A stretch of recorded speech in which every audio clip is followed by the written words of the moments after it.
لیے ایک دفعہ صلوات اللہم صلی علی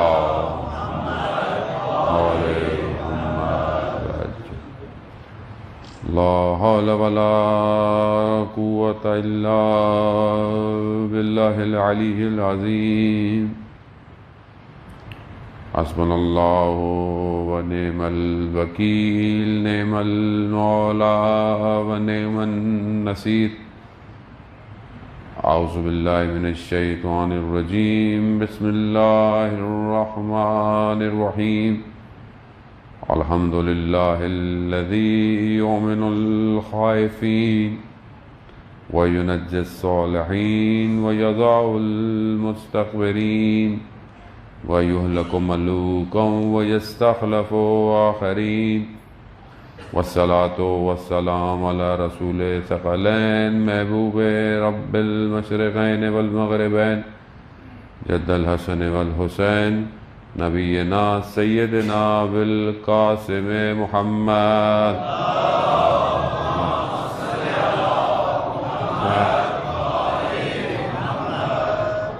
وآلہ الطیبین الطاہرین المعصومین لا سیما بقیت اللہ فی الارضین روحی وارواحنا لتراب مقدم الفدا ولعنت اللہ علی اعدائهم اجمعین بسم اللہ الرحمن الرحیم رب اشرح لی صدری ویسر لی امری واحلل عقدۃ من لسانی یفقهوا قولی اما بعد فقد قال رسول اللہ صلی اللہ علیہ وآلہ وسلم افضل الاعمال امتی انتظار الفرج صلوات بھیج دیں محمد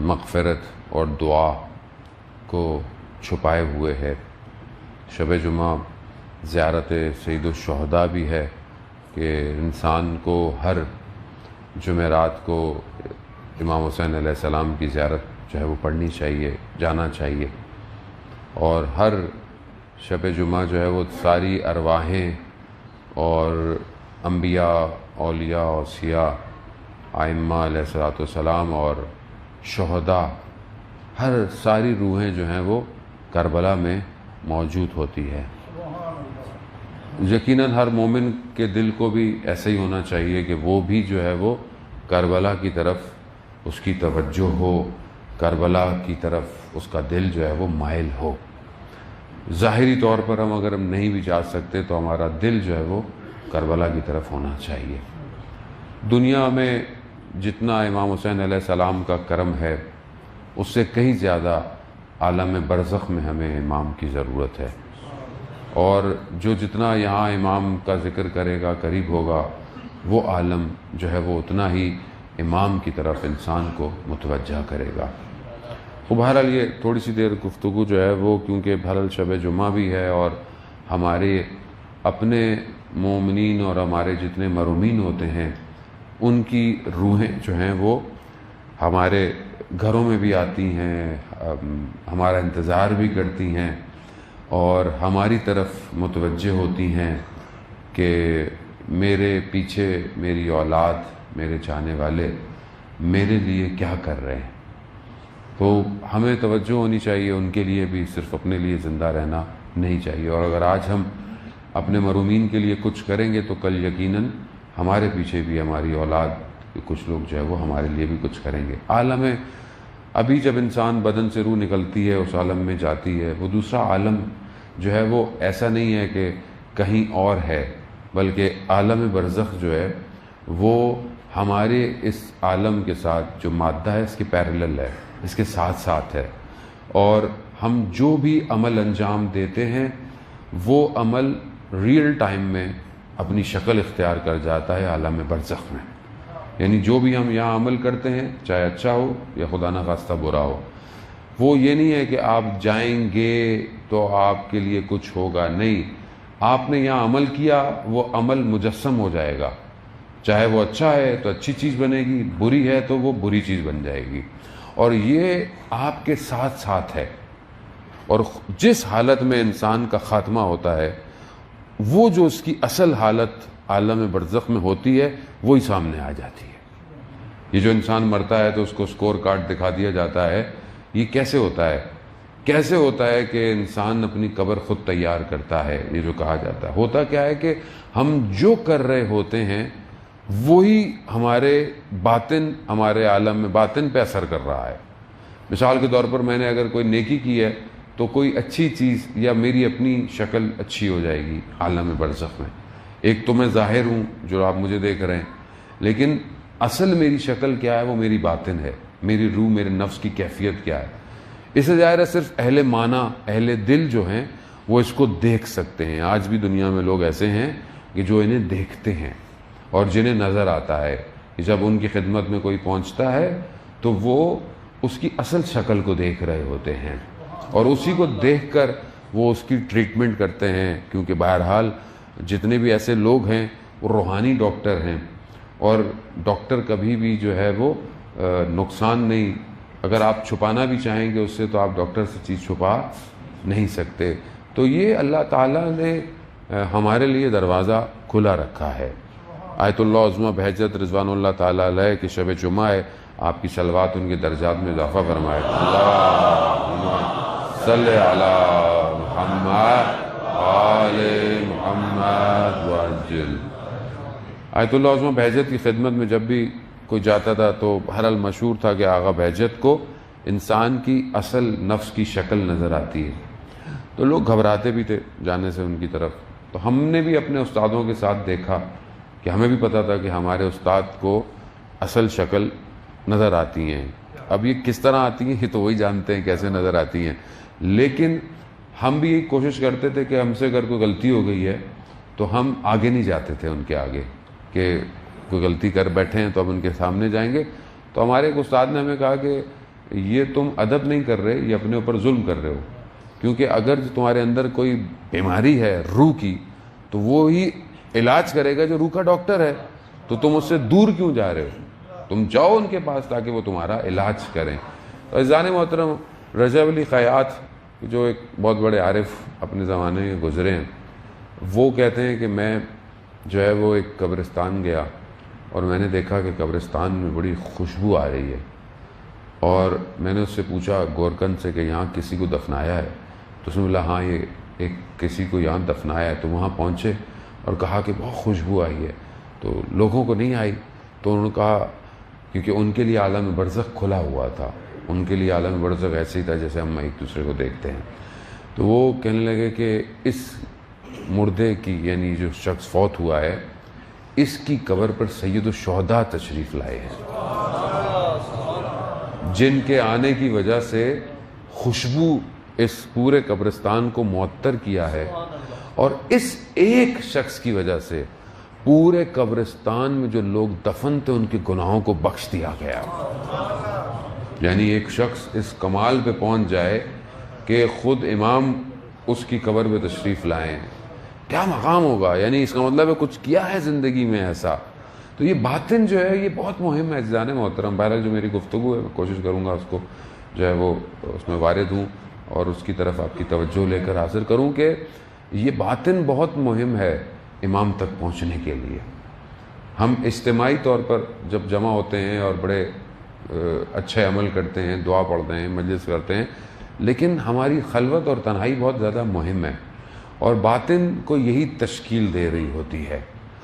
ہم اپنے اس باطن کو دیکھیں کہ بہرحال ابھی ہمارے باطن کی شکل کیا ہے، کیسے ہے، یعنی آپ کو اپنی کیسے شکل نظر آئے گی، آپ اپنے آپ کو کیسا دیکھتے ہیں، کیسے آپ اپنے آپ کو، آپ اندر سے کیا ہیں۔ اور یہی جو اندر ہے، جب انسان مرتا ہے نا تو وہ جو اندر ہوتا ہے نا وہ سامنے آتا ہے، یعنی جس حالت میں آپ ہوتے ہیں اسی حالت میں آپ کا مواخذہ شروع ہو جاتا ہے۔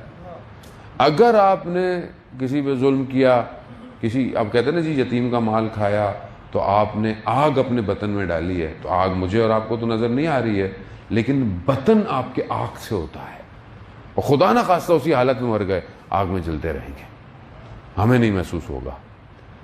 اس طرح کئی ایسے واقعات ہیں جو کتاب جو ہے وہ منازل الآخرہ جو بہت مشہور کتاب ہے، علماء اس سے کئی واقعات بیان کرتے ہیں، اس میں کئی واقعات ہیں ایسے، مثلا دو جوان تھے جا رہے تھے زیارت پہ، رستے میں بہرحال کہیں حملہ ہوا، ایک کا انتقال ہو گیا، ایک مر گیا، کچھ دنوں بعد دوسرا خواب میں آیا تو اس نے دیکھا کہ بھئی وہ خواب میں بڑے سبز باغ میں ہے اور بڑی اچھی جگہ پر ہے، تو بڑا خوش ہوا کہ بھئی میرا دوست کس مقام پر ہے، لیکن دیکھا کہ اس کو نا پاؤں میں نا ایک بچھو کاٹتا ہے، سب کچھ صحیح ہے لیکن پاؤں میں ایک بچھو. تو سن لیا یہ کیا ہے؟ کہتا ہے یہ ہر روز مجھے کاٹتا ہے، مجھے بہت تکلیف ہوتی ہے. تو کہتا ہے کیوں؟ کہتا ہے میں ایک دن کسی دوست کے گھر کھانے پہ گیا تھا، تو میں نے ایک جو چاقو ہوتا ہے پھل کاٹنے والا، وہ مجھے اچھا لگا تو میں نے بغیر اس کی اجازت کے چھپا لیا. کتنی قیمت ہے اس کی؟ کیا قیمت ہوگی اس کی؟ کہا چھپا لیا.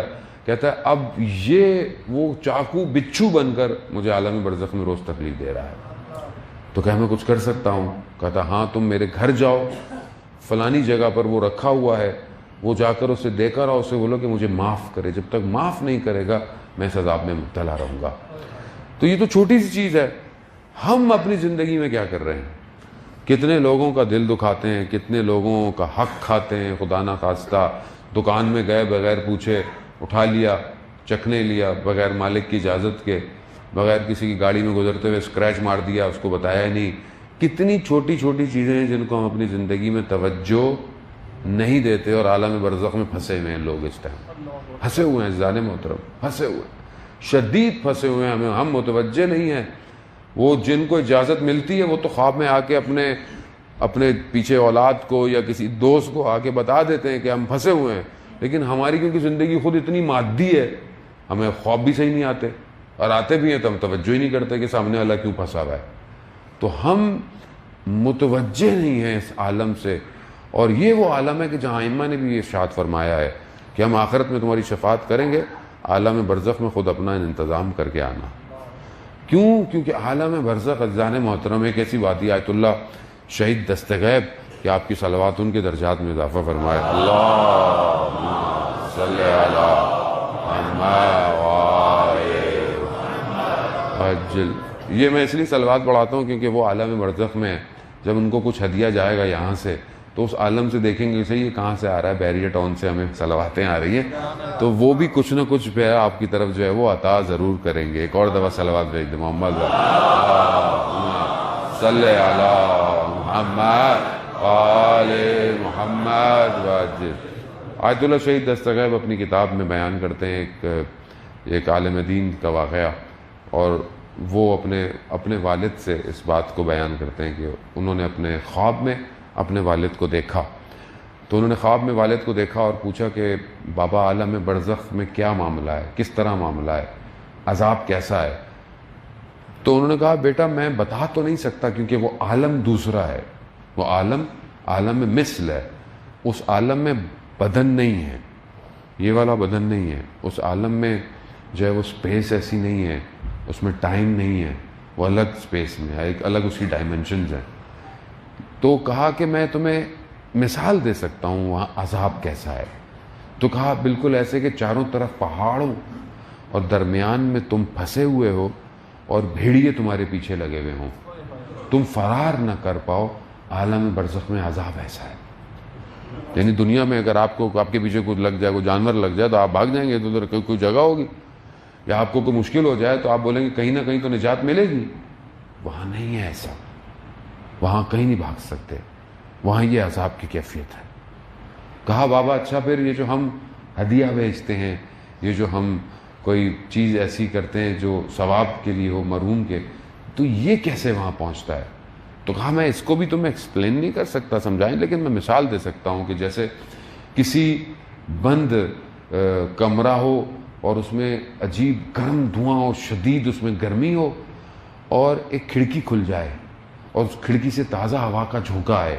تو جب تم کوئی نیکی بھیجتے ہو مرحوم کے لیے تو وہ بالکل اس نیکی، اس ہوا کی جھونکے کی طرح آتی ہے.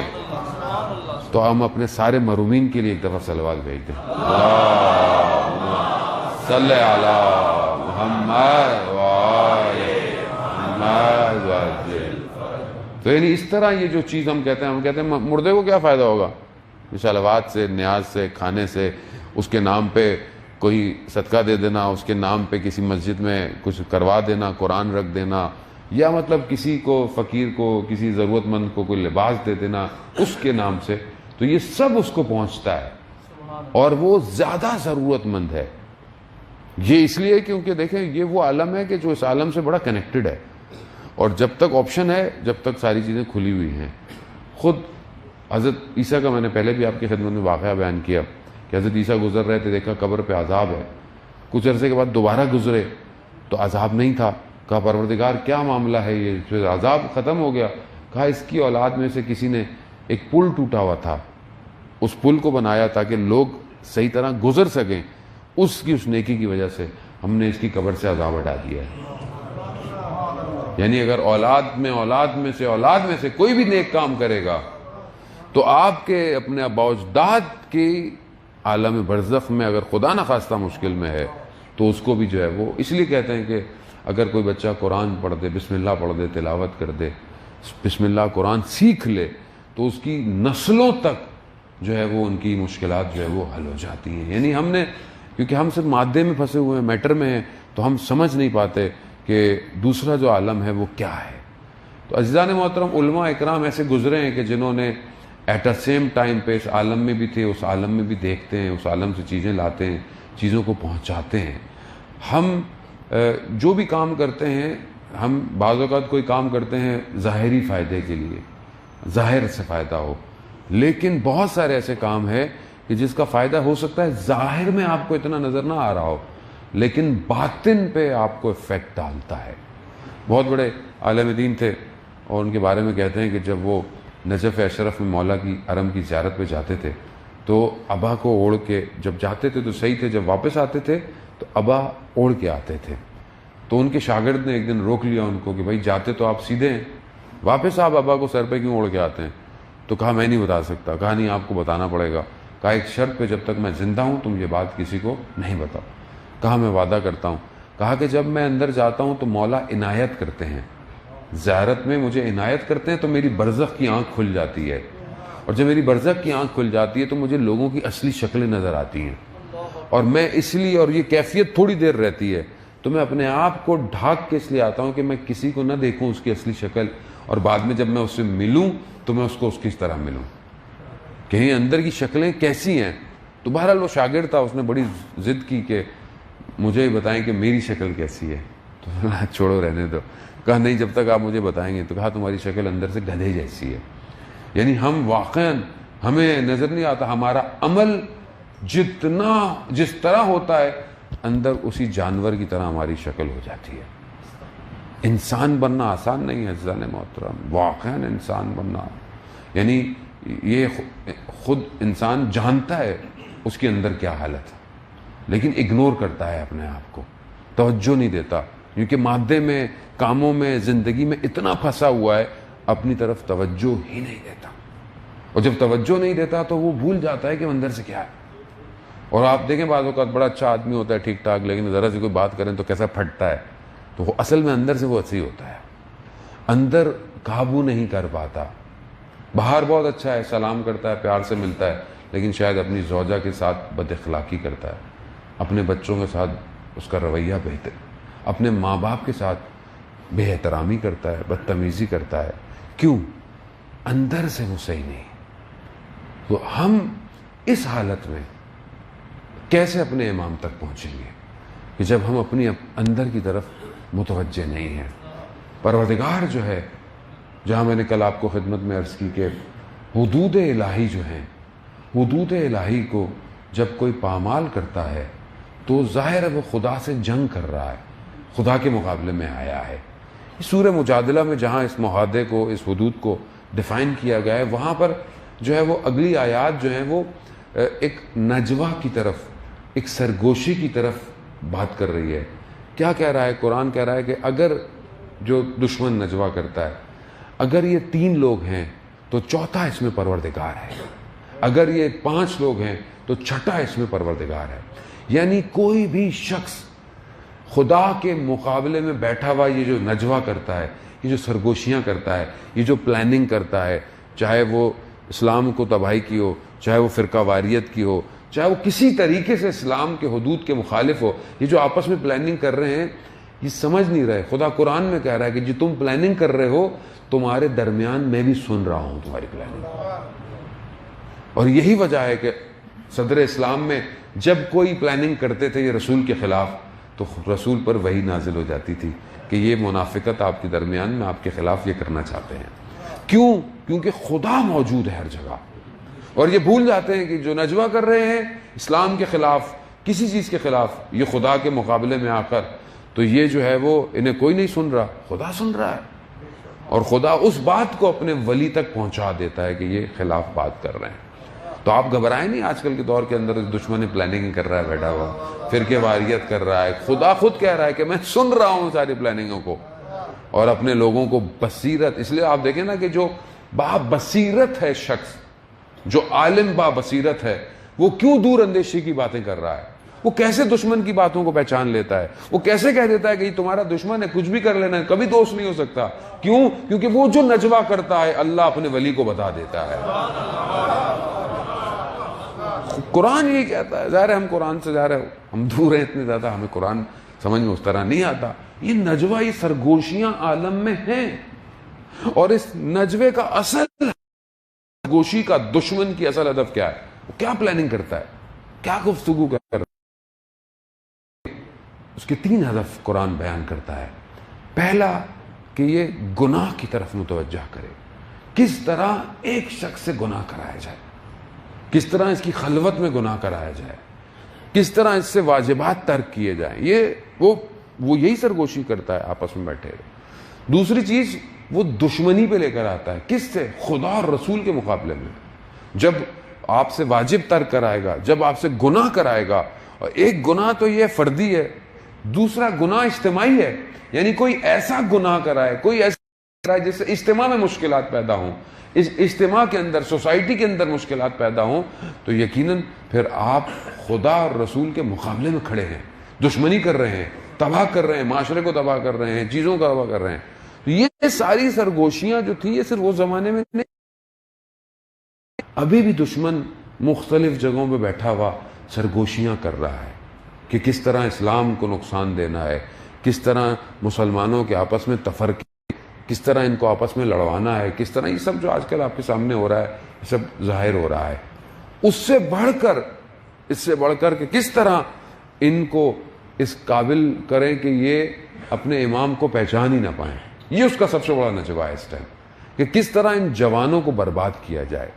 یہ جتنے پلیٹ فارم آپ کے سامنے دنیا کے اس ٹائم سوشل میڈیا کے ڈیزائنڈ ہیں، یہ سب اس کا نجوہ ہے، یہ سب اس کی پلاننگ اور سرگوشی ہے کہ اپنی عبادت سے دور ہو جائے. اب اس کو ظاہر ہے میں اس کو سمجھ نہیں پا رہا، میں ان چیزوں کو سمجھ نہیں پا رہا کہ اس ٹائم دشمن کیا گفتگو کر رہا ہے. یہ سب سر جوڑ کے بیٹھتے ہیں پوری دنیا، اور یہ جو ہے وہ یہ پلاننگ کرتے ہیں ہر قوم کے حساب سے، ہر فرقے کے حساب سے، ہر شہر اور ہر ملک کے حساب سے یہ پلاننگ کرتے ہیں، یہ گفتگویں کرتے ہیں کہ کس طرح انسانیت کو برباد کرنا ہے.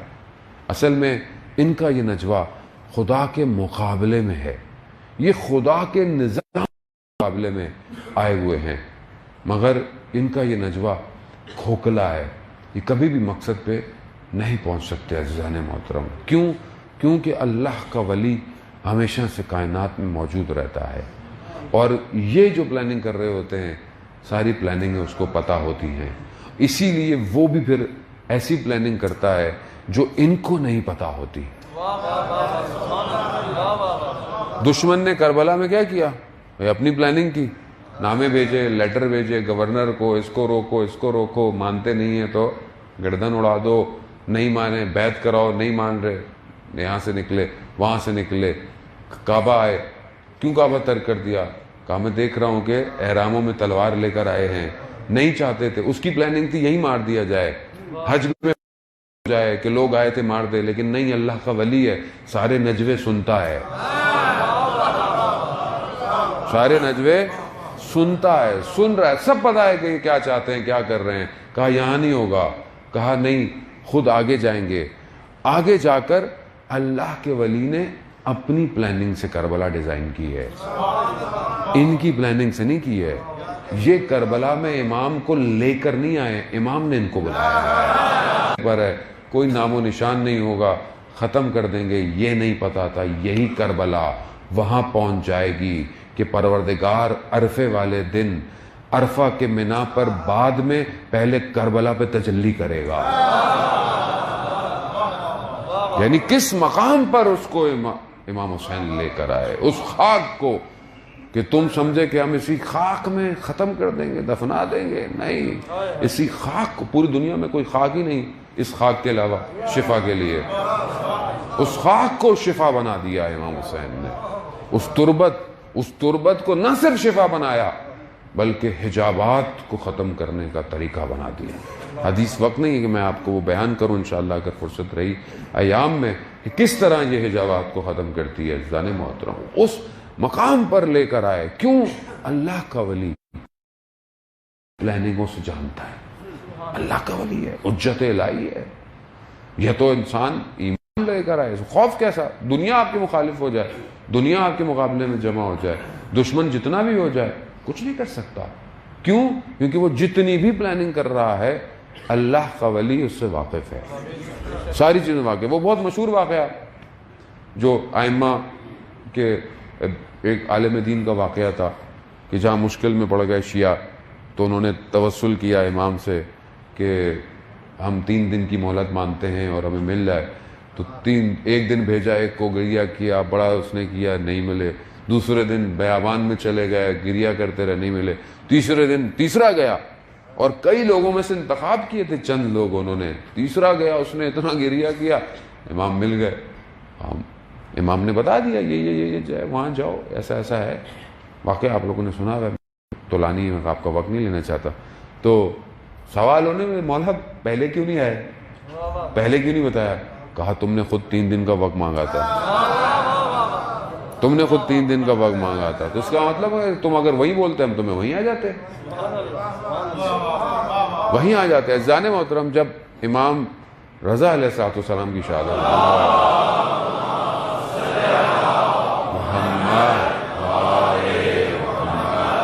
تو خلیفہ جو تھا اس نے بولا کہ تمہیں کوئی امام نے کوئی چیز تعلیم دی ہے، تو امام نے اس کو دعا یاد کرائی تھی، لیکن اتنی یاد کرائی تھی کہ بعد میں یہ بھول جائے۔ کی طرف سے غفلت ہے، امام کی طرف سے تھوڑی ہے۔ آپ امام سے توسل کریں، آپ امام سے استغاثہ بلند کریں، آپ امام سے کہیں کہ مولا بہرحال ہماری مدد کریں، یہ حالات ایسے ہیں، زندگی ایسی ہے، پورا اشوک دور ہے، تو کیوں نہیں امام مدد کریں گے؟ اور امام مدد کر رہے ہیں لوگوں کی، ایسے تھوڑی دنیا آگے کی طرف بڑھ رہی ہے، ایسے تھوڑی امام کے سرباز آگے جا رہے ہیں، امام مدد کر رہے ہیں، لیکن وہ پہلے محنت کرتے ہیں، پھر امام ان کی بھی مدد کرتے ہیں۔ عزیزان محترم، یہ نجوہ جو ہے، یہ سرگوشیاں جو ہیں، یہ کائنات میں ہو رہی ہیں، ابھی بھی ہو رہی ہیں۔ ان کا اصل ہدف ہی یہی ہے کہ رسول کے مقابلے میں لایا جائے۔ قرآن کہتا ہے کہ جب یہ سامنے رسول کے ملتے تھے نا، تو رسول کو بہت تعریف کرتے تھے، لیکن پیچھے پیچھے ان کا مقصد یہی ہوتا تھا کہ لوگوں کو لایا جائے۔ اور پہلی چیز گناہ ہے۔ گناہ انسان کے باطن کو خراب کرتا ہے، نجس کرتا ہے۔ جب بھی کسی سے غلط کام کرانا ہو تو پہلے گناہ کرایا جاتا ہے، پہلے اسے نجاست میں مبتلا کیا۔ جب وہ نجاست میں مبتلا ہو گیا، جب وہ غلط کاموں کی طرف چلا گیا، اب آپ اسے کچھ بھی کرا لو۔ جیسے دنیا کا بھی تو رول ہے، یہی ہے کہ اگر کسی کو پھنسانا ہے تو پہلے کچھ کرپٹ کرو اسے، اس کی کوئی گوٹ اپنے ہاتھ میں لو، اس سے کوئی گناہ کراؤ یا غلط کراؤ، جب پھنس جائے تو بولا اب تو یہ صاحب ہمارے حواس ہے۔ اب جب ایک غلطی ہوتی ہے تو ایک غلطی کو چھپانے کے لیے انسان کئی غلطیاں کرتا ہے۔ یہی شیطان کا کام ہے۔ شیطان کا اصل ہدف ہی یہی ہے کہ یہ گناہ کر لے۔ جب یہ ایک گناہ کرے گا تو اس کو وسوسے کرو گے، اب تم نماز پڑھو گے، اب تم نیکی کرو گے، اب تم یہ کرو گے، تو بولے گا بات تو صحیح ہے، اور ایک دوسرے سے بھی بولتا ہے، دوست بھی ایک دوسرے بول رہا ہوتا ہے بھائی کدھر خیریت ہے نماز پڑھنے، نہیں ایسی تم نماز پڑھنے جا رہے ہو، تم نیک کام کرو گے۔ تو یہ کیا ہے؟ یہ سب وسوسے ہیں، یہ سب نجوے ہیں، یہ جو خدا سے اور رسول سے دور کرنے کے لیے۔ عزیزان محترم، ہمیں بہرحال اپنی زندگی کے اندر یہ دیکھنا ہے کہ ہم واقعاً اپنے آپ کو اس کا، اور اگر خدا نہ خواستہ ایسی حالت میں مر گئے تو یہ جو حالت ہے، یہی حالت جو ہے وہ چلی جائے گی۔ اصفہان میں بہت بڑے عالم دین تھے، اور انہوں نے اپنے اساتید سے ایک ذکر لیا کہ مجھے عالم برزخ دکھایا جائے، میں دیکھوں۔ تو انہوں نے وظیفہ دیا اور قبرستان میں جا کے انہوں نے انجام دینا تھا۔ اور وہ زمانے میں قبریں جو تھیں وہ کمرے کی طرح ہوتی تھیں فیملیز کی، تو سردی سخت، اصفہان کے تخت فولاد سب سے بڑا جو قبرستان ہے، اس میں کسی ایک کمرے میں یہ ذکر کر رہے تھے رات کو۔ انہوں نے دیکھا کہ کوئی مردہ لایا گیا رات کو اور اسے کمرے میں چھوڑ گیا اور ایک شخص کو بٹھا دیا کہ قرآن کی تلاوت کرتا رہے، صبح اس کو دفنائیں گے۔ جب تھوڑی دیر گزری تو انہوں نے دیکھا کہ 2 ملائکہ ہاتھ میں آگ کے گرز لے کر آئے ہیں اور انہوں نے اس مردے کو مارا ہے۔ اس مردے کو جو وہ آگ کے گرز لگے اس نے ایسی چیخ ماری تو وہ عالم دین کہتے ہیں کہ پورا قبرستان لرز اٹھا، یہاں تک کہ ان کے اپنے بدن میں رہی، اور یہ چیخ رہے ہیں کہ مجھے باہر نکالو۔ اس شخص سے جو قرآن پڑھ رہا ہے اسے سمجھ میں نہیں آ رہا، اسے نظر نہیں آ رہا، یہ چیخ رہے ہیں کہ مجھے باہر نکال، اگر میری ٹانگوں سے جان نکل گئی، میں کہہ رہا ہوں مجھے باہر نکالو، وہ کہہ رہا ہے کہ سردی ہے، رات کو باہر کہاں جا رہے ہیں، لیکن اسے نہیں پتا کہ جو انہیں نظر آ رہا ہے۔ کہہ رہا میں نے اپنے آپ کو گھسیٹ گھسیٹ کر کمرے سے باہر نکالا اور میں رستے میں بے ہوش ہو گیا۔ صبح جب میرے شاگرد آئے تو انہوں نے مجھے اٹھایا اور میں کئی عرصے تک قبرستان میں مریض رہا۔ پھر میرے استاد آئے، کہا کہ ایک لمحہ برزخ کا برداشت نہیں کر پائے، ایک لمحہ برزخ۔ عزیزان محترم، ہم متوجہ نہیں ہیں کہ ہم جو زندگی گزار رہے ہیں کس طرح کی ہے۔ نجف میں جو ہے وہ عالم دین بیان کرتے ہیں، ہمارے استاد نے بیان کیا، نجف کے اندر جو ہے وہ ایک شخص تھا، اس کا قرض تھا کسی کے اوپر، اور وہ شخص دیتا نہیں تھا اس کو، لیکن اسے سنا ہوا تھا کہ یہ جو جس نے مجھے پیسے دینے ہیں یہ فلانے ایک استاد کے درس میں جاتا ہے، تو انہوں نے جا کر ان سے کہا کہ یہ آپ کے درس میں آتا ہے، تو آپ اگر کچھ بات کہیں گے تو شاید یہ کچھ میرے پیسے واپس کرے۔ تو وہ درس دے رہے تھے تو وہ آیا شخص، تو انہوں نے کہا کہ جب میں اس سے پہلے یہ جو میں استاد بنا ہوں تو میری دکان تھی یہاں بازار میں، ایک دن ایک یہودی آیا اور دوسرا مذہب کا تھا، تو کچھ پیسے اس کے بچے، ایک دھرم یا کچھ، تو میرے پاس نہیں تھے کہ میں اس کو دیتا، تو میں نے اس کو بولا کہ بعد میں لے لینا، تو اس نے بولا نہیں میں بعد میں لوں گا، مجھے ابھی لو۔ تو میں نے کہا میں دے دوں گا بعد میں، یا تو مجھے معاف کر دینا۔ کہتا نہیں میں معاف نہیں کروں گا، مجھے تم دو، یہ ایک دھرم دو۔ کہتا تھا نہیں، وہ چلا گیا۔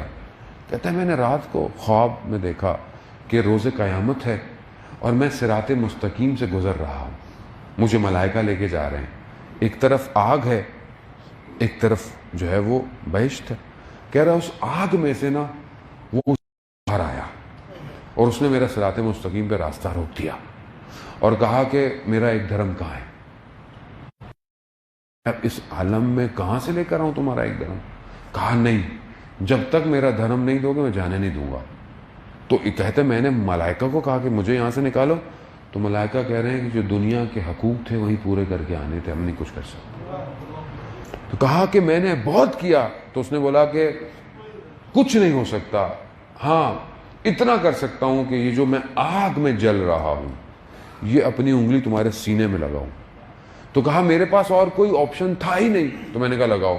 کہا اس نے وہ انگلی لگائی تو میرا سینہ جل گیا، اور کہا میں جب صبح اٹھا تو میں نے اپنے سینے پہ اس سیاہ نشان، اور کہتے ہیں انہوں نے اپنی قمیض کھول کر دکھایا کہ ابھی تک اس جلے ہوئے کے نشان ہے جو اس عالم برزخ میں تھی۔ ایک دھرم، عزیزان محترم، یہ صرف مادہ ہے، شاید ایک زبان کا جملہ ہو سکتا ہے۔ وہ جو میں آپ کو آیت اللہ دستغیب کا واقعہ بتا رہا تھا، جو انہوں نے بیٹے نے کہا، تو یہ سب پوچھی انہوں نے، نیکی پوچھی، یہ عذاب پوچھا، انہوں نے دیکھا کہ ان کے والد کے ہونٹوں پہ زخم ہے۔ کہا بابا یہ آپ کے ہونٹوں میں زخم کیسا ہے؟ کہا بیٹا میں آپ کی ماں کو یعنی والدہ کو اپنے عالم میں برزخ میں میرے ہونٹوں پہ زخم ہے۔ کہا بابا میں کچھ کر سکتا ہوں؟ کہا ہاں، اپنی والدہ سے میرے لیے معذرت کرو کہ مجھے معاف کر دیں، ورنہ قیامت تک میں انہی زخموں کے ساتھ رہوں گا۔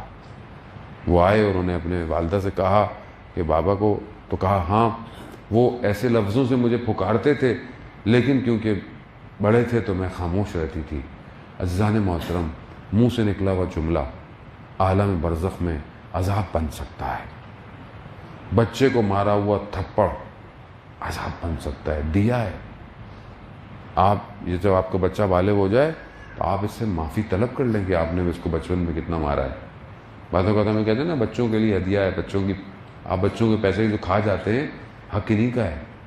جب یہ بالغ ہو جائے تو آپ اس سے اجازت لیں کہ بیٹا اتنے اتنے تمہارے پیسے ملے تھے وہ تمہارے تھے لیکن میں نے تمہارے پہ خرچ کیے، میرے حلال کر دو. اگر اس نے حلال نہیں کیا قیامت میں پکڑائی ہے. عزیزان محترم معاملہ سنگین ہے، معاملہ آسان نہیں ہے. ہم بہت ریلیکس چلتے ہیں دنیا کے اندر. تو جب کیسے ہو سکتا ہے یہ چھوٹی چھوٹی باتیں انسان کو پھنسا سکتی ہیں تو بڑے بڑے معاملے کتنا پھنسا سکتے ہیں.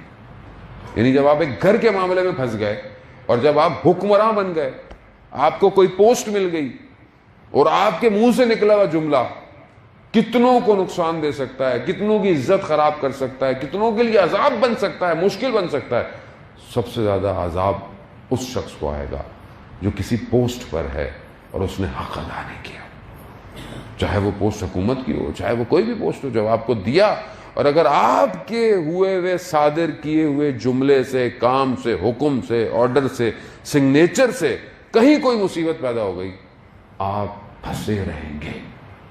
یاد رکھیے آسان نہیں ہے. دنیا میں بڑا اچھا ہوتا ہے، ڈیزگنیشن، پوسٹیں، پروٹوکول، یہ سب مل رہا ہے. ادھر بہت خطرناک پروٹوکول ہے. یہاں تو بہت اچھا لگتا ہے آگے پیچھے معاملات. ایک عالم کے منہ سے جملہ نکل جائے اور وہ کسی کے عقیدے کو بدل دے، کسی کے عقیدے کو خراب کر دے، کسی مومن کے دل کو نقصان پہنچا دے. کتنا سخت ہے، کتنی ذمہ داری ہے انسان کی ان ساری چیزوں کے اندر. عزیزان محترم خوب اپنے عالم برزخ کو ابھی سے بچائیں، کیونکہ ہمیں یہ تو نہیں پتا کہ ہمیں موقع بھی ملے گا معافی مانگنے کا یا نہیں ملے گا. اسی اپنے آپ کو بچائیں عزیزان محترم. شب جمعہ ہے، بہرحال ہم اس نجوہ کو سنیں. یہ جو دنیا میں نجوہ ہو رہا ہے بربادی کے لیے، انسان کو تباہی کے لیے، اس کا اصل ہدف امام سے دشمنی ہے، امام کے ظہور کو دیر کرنا ہے. اور اگر ہم اس سرگوشیوں کو سنتے رہے جو ہمیں نہیں سمجھ میں آ رہی، اور اگر ہم اس کا شکار رہے تو ہم اپنے امام سے دور ہو جائیں گے.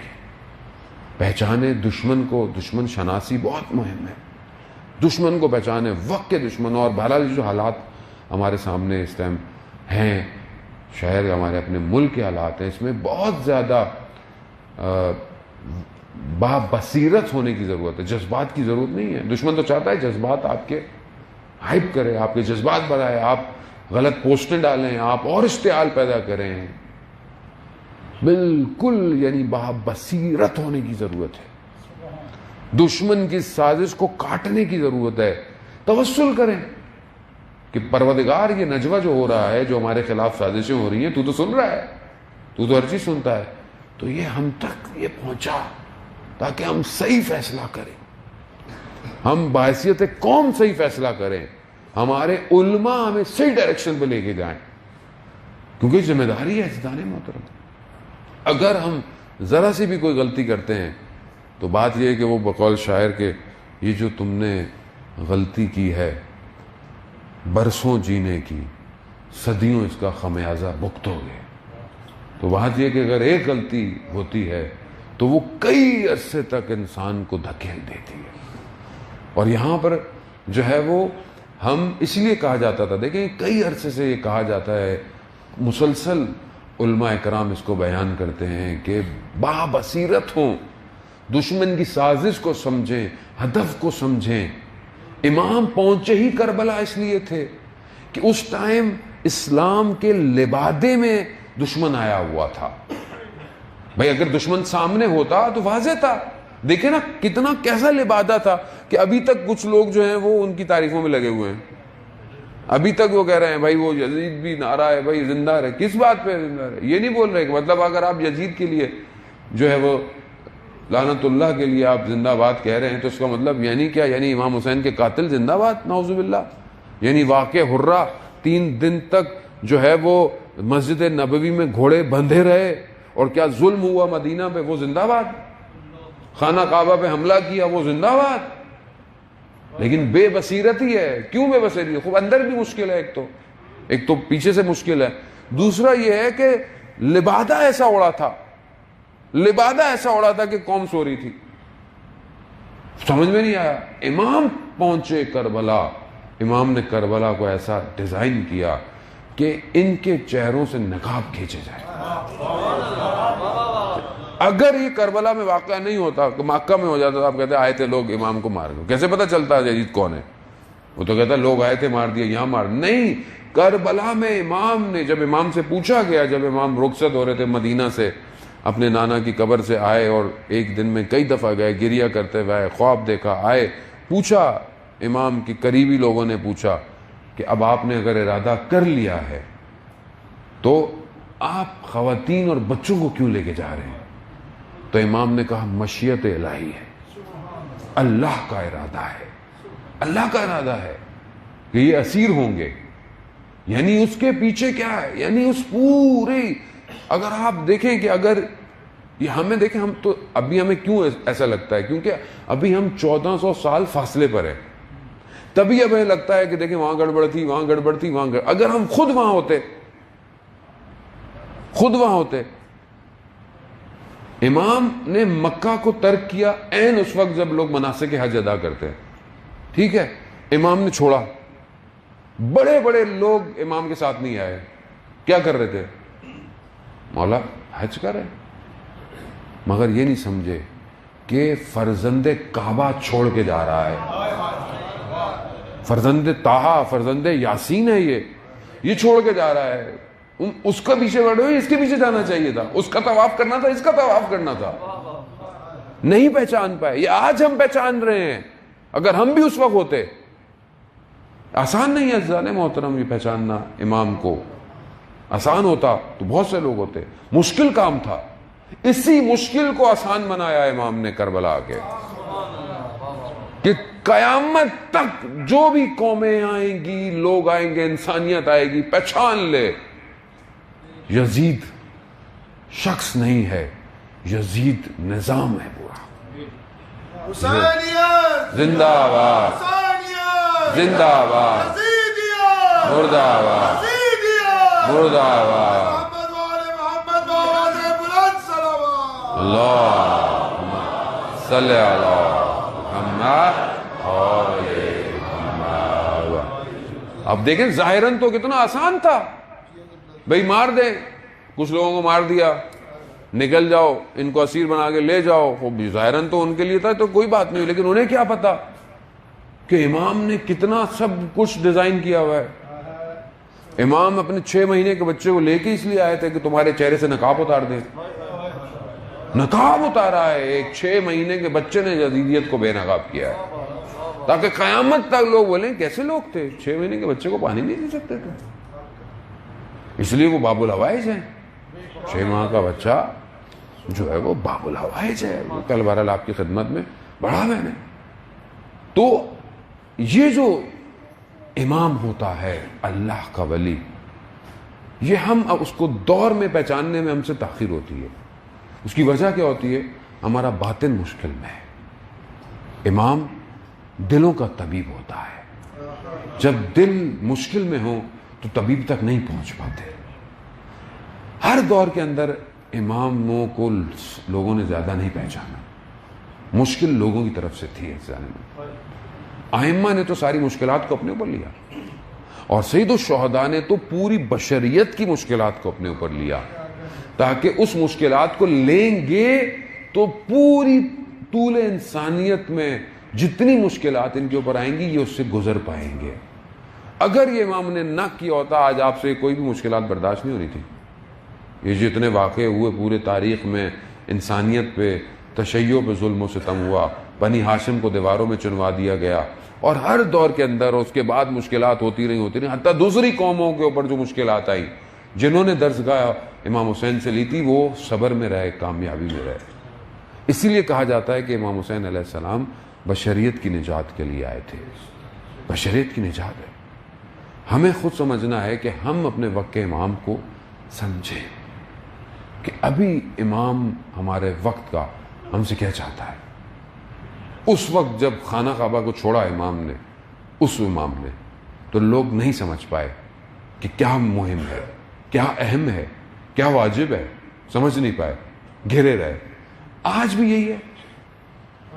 آج جب امام تو غیبت میں ہے نا، امام تو غیبت میں ہے، امام تو حاضر نہیں ہے، مگر امام کے جو نمائندے ہیں سارے، جو باعمل با بصیرت علماء ہیں، مہاراجے ہیں، وہ جب کوئی بات کہہ رہے ہیں آپ سے بار بار، وہ جب کچھ چیزوں کو نشاندہی کر رہے ہیں پچھلے کئی سالوں سے کہ یہ کام نہیں کرو، اس کام کو چھوڑ دو، اس کام کو ایسے کرو، مگر ہم کیا کہہ رہے ہیں؟ لو یہ بڑے عزادار آ گئے، یہ بڑے نئے لوگ آ گئے، ہمارے تو آباء و اجداد یہی کر رہے تھے۔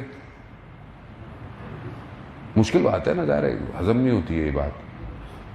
آج جب ان مراجع اکرام کو میں فالو نہیں کر پا رہا، مثال ہے نا، پریکٹس ہے، ٹھیک ہے، آج اگر میں سید علی خامنائی کو فالو نہیں کر پاتا، ٹھیک ہے، اور میں کہتا ہوں بھائی ان کو کیا پتا، ہم خود بہت بڑے عزادار ہیں، ہمیں سب پتا ہے، ہمیں یہ پتا ہے، تو آپ پریکٹس میں کیسے آئیں گے کہ کسی ایک کو فالو کرنا ہے؟ کیسے فالو کرنا ہے؟ ابھی مشکل لگتا ہے، یہ اصل میں ہضم نہیں ہوتا، کیونکہ بڑی سخت بحث ہے۔ یہ کہتے ہیں بہرحال وہ تو جی دوسرے ملک میں رہتے ہیں، خوب دوسرے ملک میں رہیں تو رہے، ہر فرقے کا کوئی نہ کوئی روحانی امام ہے کہ نہیں ہے؟ اسماعیلیوں کا ہے کہ نہیں ہے؟ بوریوں کا ہے کہ نہیں ہے؟ ہر فرقہ، چاہے وہ دین اسلام کے اندر بھی ہو نہ ہو، ہر کسی کا کوئی نہ کوئی تو ہے نا رہبر یا پیشوا۔ آپ کا، ہمارا پیشوا جو اصل پیشوا ہے، اصل رہنما ہے، وہ وقت کا امام ہے۔ اب جب امام حاضر نہیں ہے تو ہم ایمرجنسی سٹیٹ میں ہیں کہ نہیں ہے؟ اس ایمرجنسی سٹیٹ میں جب کوئی مریض کو لایا جائے ہاسپٹل میں، ڈاکٹر موجود نہیں ہے، تو کیا مرنے دیا جائے؟ یا وہ بیچارہ کمپاؤنڈر آ کر کچھ نہ کچھ تو دیتا ہے کہ کچھ تو اس کو بچاؤ جب تک ڈاکٹر نہیں آ رہا۔ تو عزیزان محترم، اللہم صلی علی محمد محمد، تو کچھ تو ہو۔ اب اس عالم میں جہاں بالکل فشار ہے، پریشر ہے پورے اسلام کے اوپر، اسلام کو ٹکڑے کیا جا رہا ہے، لڑایا جا رہا ہے، مسلمانوں کو آپس میں لڑاؤ، فرقوں کو آپس میں لڑاؤ، ان کے اتحاد کو ختم کرو۔ مسلمان ملکوں میں دیکھیں نا آپ کیسے مسلمان ملکوں کے اندر جو ہے وہ بیرونی طاقتیں آ رہی ہیں، آپس میں لڑوا رہی ہیں، ادھر مارو، اس کو مارو، فلسطین کو مارو، ان کو مارو، عراق میں اترو۔ تو کون ہے، کون ہوگا آپ کو راستہ دکھائے گا؟ کس کی طرف ہم دیکھیں؟ کون ہمیں بتائے گا؟ مرتے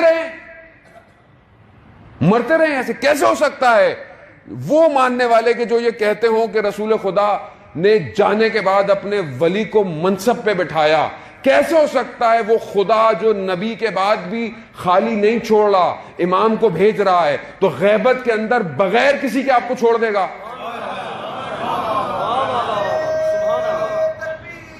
اللہ اکبر، یا رسول اللہ،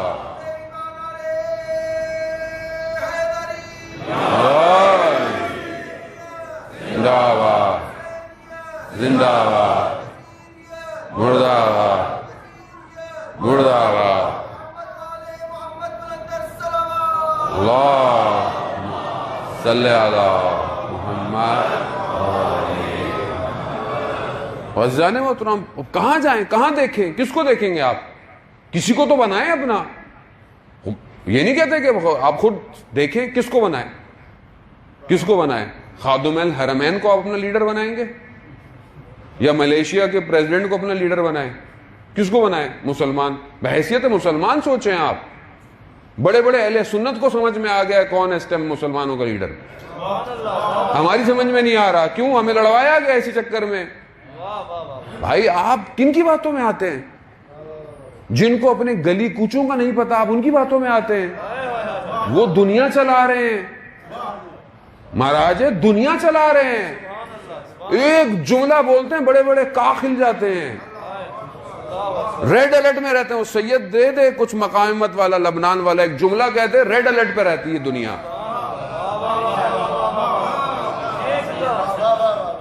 اور ہم لوگ کہتے ہیں یہ ایسے ہیں، یہ ایسے ہیں، یہ ایسے ہیں۔ بندہ کوئی منہ تو ہو، بندہ بات کرے کسی کے مقابلے میں۔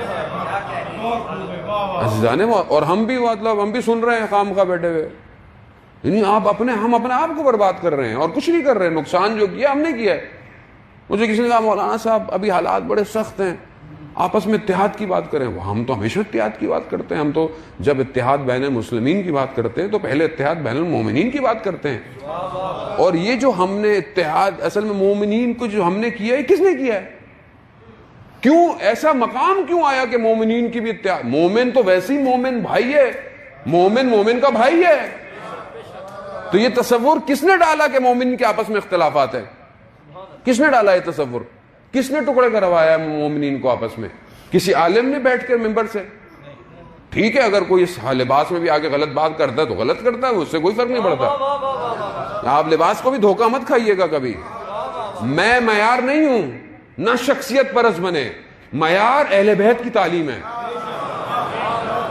اگر اس معیار پہ میں بھی ہوں، بسم اللہ، میں بھی ہوں، مجھے باہر نکال دے. کوئی معیار نہیں ہے، صرف وہی معیار ہے جو اہل بیت نے تعلیم فرمائی ہے. اور اسی معیار پر اگر کوئی گفتگو کرے گا اور اسی سیرت کو اگر اپنی زندگی میں دیکھتے ہیں تو یہی مراجع ہیں جن کی زندگی وہی ہے، جن کی زبان ویسی جیسے ائمہ نے تعلیم فرمائی ہے، اسی طرح دشمن کو للکارتے ہیں، اسی طرح جو ہے وہ دین کی بات کرتے ہیں. زندگیاں ویسی ہیں ان لوگوں کی جیسے ان کے نوکر ہوتے تھے، جیسے ان کے خادم ہوتے تھے. یہ خادم ہیں ان کے، یہ نوکر ہیں ان کے. یہ خود کہتے ہیں کہ جو کچھ بھی کیا یہ سب آپ کا دیا ہوا ہے مولا، اور ہم اسی حالت میں آپ کا انتظار کر رہے ہیں. کیوں؟ انہیں جانتے ہیں کہ ہمارا آقا اصل ہے، ہمارا صاحب زندہ ہے. کیسے ہو سکتا ہے کہ صاحب ہمارا زندہ ہو اور ہم اس دنیا کی کھوکھلے ناروں سے گھبرا جائیں؟ مشکل ہم نے ڈالی ہے عزیزان محترم کہ وہاں سے آپ آپس میں نہ کہوں بھائی ہم کب کر رہے ہیں کسی کو. لیکن اگر آپ کی صفوں میں منافق آئے ہوئے ہیں تو آپ کو جدا تو کرنا ہے. اس نہج پہ آپ کیوں آ گئے ہیں؟ گھبرا کس چیز پر ہیں آپ؟ یعنی اب آپ جو ہے وہ غلط کو غلط بھی نہیں بولیں. یعنی اب یہ آپ کی حالت آ گئی ہے تو پھر عزیزان محترم پھر ہم مجلس پڑھنا چھوڑ دیتے ہیں. اگر آپ کو غلط بولنے میں تکلیف اور برا لگ رہا ہے تو پھر ہم نہیں پڑھتے مجلس، نہیں پڑھتے. آپ پڑھوائیے، سب سے لے جائیں قوم کو جہاں لے کے جانا ہے آپ نے. ہم تو ویسے بھی لیڈر نہیں ہے، نہ ہم نے کبھی بولا کہ ہم لیڈر ہیں. ہم تو خط مقدم کے سپاہی ہیں کہ پہلے اگر گولی آئے تو اپنے سینے پہ کھاؤ، اگر کوئی تیر آئے تو اپنے سینے پہ کھاؤ پہلے، اور وقت کے امام کو بچاؤ. اور کل کو سوال نہیں کیا جائے گا امت سے کہ تم نے ہمارے پیچھے کیا کیا. تیار نہیں تھے. تیار کیسے ہوں گے جب آپ کو کوئی ڈائریکشن ہی نہیں مل رہی؟ آپ ایک ڈائریکشن کی طرف متوجہ ہو. عزیزان محترم کئی سال ہو گئے اس قوم کو اندر سے توڑا گیا ہے. سمجھنے کی کوشش کریں. جب آپ ایک طرف فوکس ہوں گے دشمن آپ کو کبھی کچھ نہیں بگاڑ سکتا. ایک متحد ہونے کی ضرورت ہے. سب کو، علماء ہوں، ذاکر ہوں، نواخواں ہوں، مرثیہ خواں ہوں، انجمنیں ہوں، ٹرسٹیں ہوں، ایک طرف متوجہ ہوں. یہ دشمن نے کام کیا ہے کہ آپ کو آپ کے اصل سے توڑا ہے. آپ کا اصل جو تھا وہ یہی تھا نا کہ جہاں سے آپ کا دین نشت لے رہا ہے اس سے توڑا ہے آپ کو، اور توڑ کر آج اس مقام پہ لے آیا کہ آپ کے سامنے یہ سارے حالات جو ہیں وہ ہو رہے ہیں. یہ دشمن کی پرانی سازش ہے. ڈیوائیڈ اور رول کرو ان کے اوپر، اور آپ دیکھ لیں کہ یہ کون ڈیوائیڈ کرتا ہے اور کہاں سے پیسہ آتا ہے اور کون تباہ کر رہا ہے قوم کو. خدا کے لیے ہم نے بہت گریا کروا دیا اپنے وقت کے امام کو. اب اور زیادہ گریا نہ کروائیں. اپنی ذاتوں سے باہر آئیں، اپنے نفسوں سے باہر آئیں. امام کے لیے زندہ رہیں اور امام سے دعا کریں. خدا، میں تو دعا کرتا ہوں مولا سے، مولا جو میں کہتا ہوں خدا آپ مجھے توفیق ایسی دیں. خدا کی بارگاہ سے دعا کریں میرے لیے امام زمانہ کو. میں آتا ہوں، توسل کرتا ہوں کہ میں وہ کہوں جس سے آپ راضی ہوں. میں کوئی ایسی بات نہ کروں جو میری اپنی ذات کے لیے، میری شہرت کے لیے ہو. اگر ایسی بات ہو تو اس کو ختم کریں میرے پر. صرف آپ کے لیے ہو، آپ کی آمد کے لیے مقدمہ ہو، آپ کے ظہور کے لیے دلوں کی تیاریاں ہوں. ہم اسی طرف بڑھے ہیں عزیزان محترم. بہرحال شب جمعہ ہے، وہ خدا ہمیں توفیق دے کہ ہم کربلا پہنچیں، واقعاً اصل کربلا پہنچیں کہ جہاں اپنے وجود کو قربان کر کے پہنچنا پڑتا ہے. شب جمعہ تمام روحیں کربلا کی طرف ہوتی ہیں عزیزان محترم. اور سب سے پہلے وہ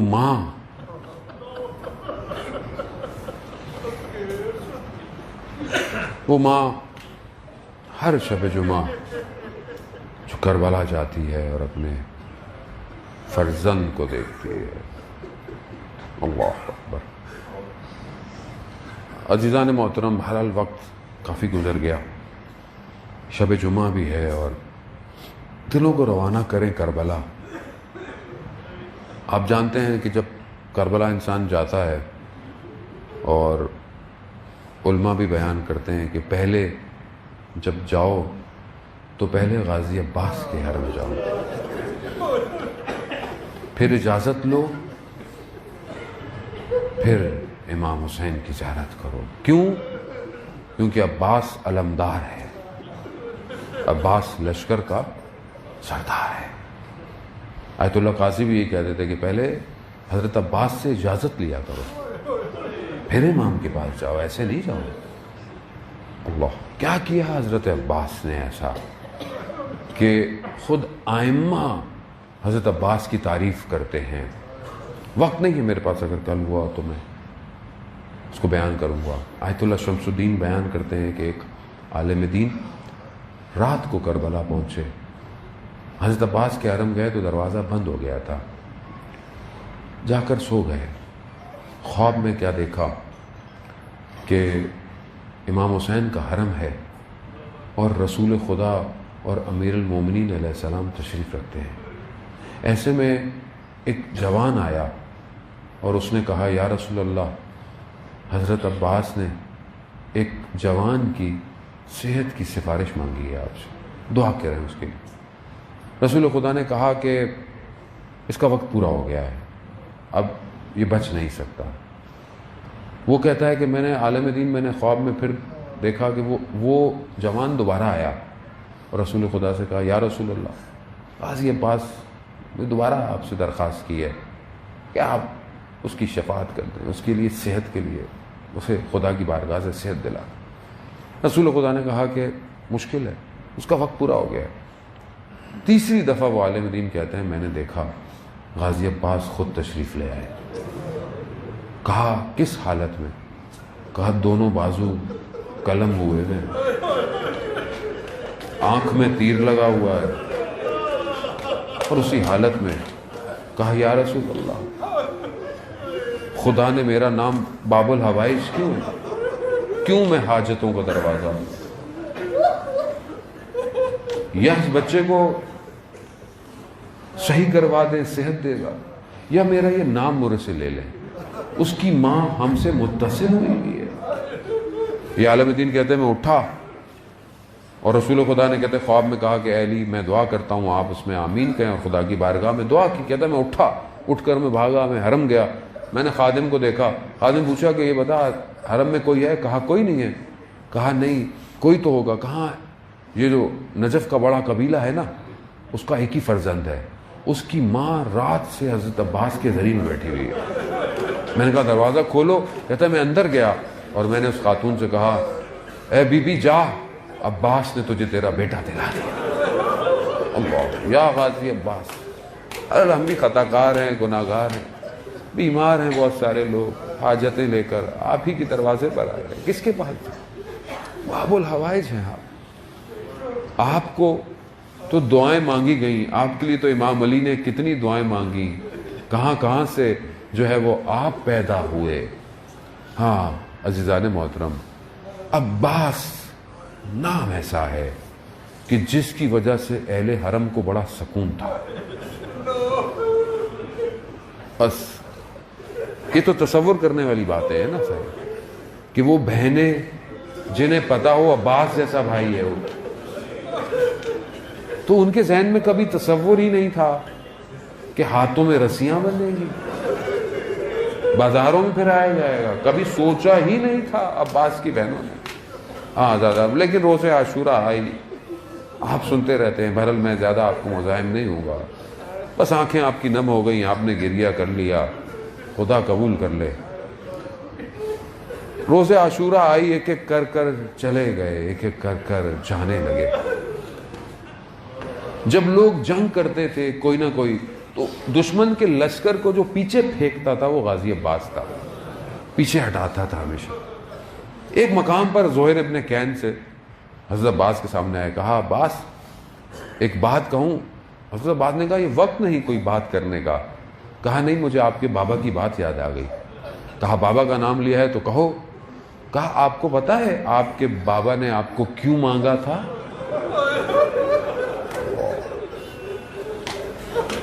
کہا یہ وہی دن ہے جس کے لیے مانگا تھا. غازی عباس کہتے ہیں تم مجھے جوش دلا رہے ہو. ایسی انگڑائی لی کہ گھوڑے کی لگامیں ٹوٹ گئی اور ایسا وار کیا کہ دشمنوں کی گردنیں اڑتی گئیں. لیکن افسوس عباس کو جنگ کی اجازت نہ ملی. غازی عباس آئے امام حسین کی خدمت میں, کہا مجھے جنگ کی اجازت دے. کہا عباس کیسے دے؟ تم ہمارے لشکر کے سردار علمدار ہو سکتا ہے غازی عباس نے مڑ کے دیکھا ہوگا مولا لشکر کہاں ہے, کہاں ہے لشکر؟ اجازت نہ ملی, نہیں ملی اجازت. مگر کیا کریں, بچوں کی پیاس اتنی تھی کہ آج بھی جب آپ علم دیکھتے ہیں نا تو اس کے ساتھ مشکیزہ آپ کو اس بچی کی یاد دلاتا ہے جس نے چچا کو پانی کے لیے بھیجا. بچی نے جب دیکھا کہ اتنے بچے پیاسے ہیں, چھوٹا بھائی پیاسا ہے, تو چچا کے پاس, چچا بچے پیاسے, کتنی امید سے وہ آئی. کہا اجازت دلا دو ہم پانی لے آئیں گے. اجازت دلا دی. عزیزان محترم, بہرحال علماء بیان کرتے ہیں کہ جب بچی نے کہا ہوگا تو ہو سکتا ہے امام حسین نے کہا ہو بیٹا آپ کو اپنے بھائی کے لیے پانی چاہیے, ہمارا بھائی گیا تو پلٹے گا نہیں. یہی ہوا عزیزان محترم. گئے, میں مراحلوں کو طے کر رہا ہوں تیزی سے آگے کی طرف, بس اپنے آخری جملوں کی طرف. غازی عباس گئے, غازی عباس پہنچے, کوئی روک نہیں پایا عباس کو. حضرت عباس نے پانی تک پہنچ گئے. پانی تک پہنچے نا, پانی کو ہاتھ میں لیا تو 20 سال پرانی اپنے بابا کی وصیت یاد آ گئی. شب 21 رمضان کو جب حضرت علی نے عباس کو بلایا تھا نا تو کہا بیٹا ایک وقت آئے گا جب پانی تک پہنچ جاؤ گے تو یاد رکھنا حسین پیاسا ہوگا. اللہ اکبر. وہی وقت جب پانی دیکھا نا عباس نے تو عباس کو یاد آ, اللہ با وفا, ارے باپ پیاسا ہے کیسے پانی پیے؟ پانی کو پانی پہ مار دیا, مشکیزہ بھرا, مشکیزہ بھرا. اب مقصد کیا ہے؟ یہ پانی پہنچ جائے خیموں تک. اب یہ مشکیزہ جو ہے وہ امید ہے, مشکیزہ پانی تک. بڑھے آگے, دشمن نے کوشش کی روکنے کی, دایاں بازو شہید ہوا, بایاں بازو شہید ہوا. میں نے پڑھ لیا, آپ نے سن لیا. اللہ علم کو بھی بڑھا ہوا ہے, مشکیزے کو بھی سنبھالا ہوا ہے, اور خیموں کی طرف بڑھے جا رہے ہیں, بڑھے جا رہے ہیں, بڑھے جا رہے ہیں. مقتل کہتا ہے اٹھ اٹھ کے دیکھتے رہے عباس خیمے کتنے فاصلے پر ہیں. کیوں؟ اس کو پہنچانا ہے پانی کو. با وفا ہے نا, وفا ہے, وفادار کرنی ہے. دشمن نے کہا یہ کون سی طاقت ہے جو عباس کو روک نہیں پا رہی؟ ایک نے کہا یہ مشکیزہ ہے. تیر کھینچا, مشکیزے کو نہیں, عباس کی امیدوں پہ پانی پھر گیا. مشکیزے جیسے ہی پانی بہا, گھوڑا بھی با وفا تھا, اس نے رخ موڑ لیا, رخ موڑ لیا. اسی عالم میں ایک لائن نے تیر جو آنکھ میں مارا. اللہ اکبر. سن سکیں گے عزیزان محترم, آپ سنتے رہتے ہیں, جب آپ کہیں جا رہے ہو نا تیزی سے اور آنکھ میں کچھ آئے تو کیا کرتے ہیں؟ ہاتھ سے ہٹاتے ہیں. اللہ اکبر. اللہ کیسے نکالے؟ ابھی اسی عالم میں تھے کہ ایک گرز لگا اور میرا مولا زین سے زمین میں کیسے آیا؟ جب کوئی اوپر سے آتا ہے نا تو ہاتھوں کے سہارے رکتا ہے. اللہ اللہ. کیسے آئی یہ کمائی ام البنین کی, کیسے آئی یہ کمائی زمین پر. اللہ اکبر. جب وہ وقت آیا تو میرا چوتھا امام کہتا ہے کہ میں نے اپنے بابا کو دیکھا کہ جب میرے چچا عباس گرے ہیں نا تو میرے بابا نے کمر پکڑی ہے. کہا انکسر ظہر, میری کمر ٹوٹ گئی. اللہ، عباس کا گرنا تھا، امام حسین کی کمر ٹوٹ گئی. اب کس طرح امام نے اپنے آپ کو حضرت عباس کے بدن پہ پہنچایا؟ عزیزان محترم، جب کوئی اور گرتا تھا نا تو امام حسین مستقیم آتے تھے. کیوں؟ کیونکہ خیموں کی حفاظت عباس کرتا تھا. اب ایک نگاہ خیموں پر، ایک نگاہ عباس کے بدن پر. پہنچ گئے. بس میں چند جملے التماس سے دعا. امام حسین نے اپنے بھائی کے سر کو اپنے زانوں پہ رکھا. اللہ اکبر. خون کو صاف کیا، آپس میں تکلم شروع ہوا. درخواست ہی کر سکتا تھا نا، ہمیشہ کبھی بھائی نہیں کہا امام حسین، مولا کہا. مولا سے درخواست ہی کر سکتے تھے. کیا درخواست ہے؟ علماء کہتے ہیں کہ مولا سے درخواست کہ میرے بدن کو یہیں چھوڑ دیجیے گا. میرے بدن کو، آپ جانتے ہیں نا سارے بدن گنج شہداء میں دفن ہے، غازی عباس کا نہیں ہے. حضرت حر کا بدن ان کے قبیلے والے لے گئے تھے آگے، یہ وہ بدن ہے وہیں رہا جہاں گرا. کیوں؟ علماء کہتے ہیں کیوں حضرت عباس نے ایسا کہا کہ میرے بدن کو خیموں میں مت لے کے جائیے؟ کہا کہ کیونکہ عباس با وفا ہے، بغیر پانی کے بدن بھی نہیں جانا چاہتا. مگر کہتے ہیں کہ علامہ بیان کرتے ہیں نہیں، کوئی اور وجہ تھی. کہا کیا؟ کہا عباس جانتا ہے نا اپنے مولا کو. کیوں؟ کہا 3 دن کا بھوکا پیاسا ہے، صبح سے لاشوں کو لے کر آ رہا ہے، اب میں اپنے بدن کو کیسے لے کر جائے؟ کہا یہیں چھوڑ دو. اب علم اٹھایا، میرے مولا نے خیموں کی طرف رخ کیا. اب بچے امید سے ہیں کہ چچا عباس پانی لائیں گے. اب بچی دیکھ رہی ہے، جیسے ہی پہنچا دیکھا علم تو بابا کے ہاتھ میں ہے. کہا بابا جان، چچا عباس. کہا بیٹا وہ وہی نہر کنارے رہ گئے.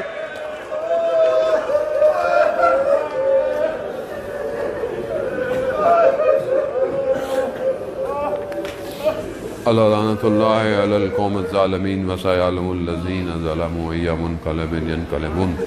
پروردگار امام زمانہ کے ظہور میں تعجیل عطا فرما، ہمیں ان کے ناصروں، ان کے مددگاروں میں شمار فرما. جو پریشان حال ہے ان کی پریشانیوں کو دور فرما. پروردگار شب جمعہ ہے، ہمارے مرحومین کی مغفرت فرما، ان کی قبروں کو اہل بیت کے نور سے منور فرما.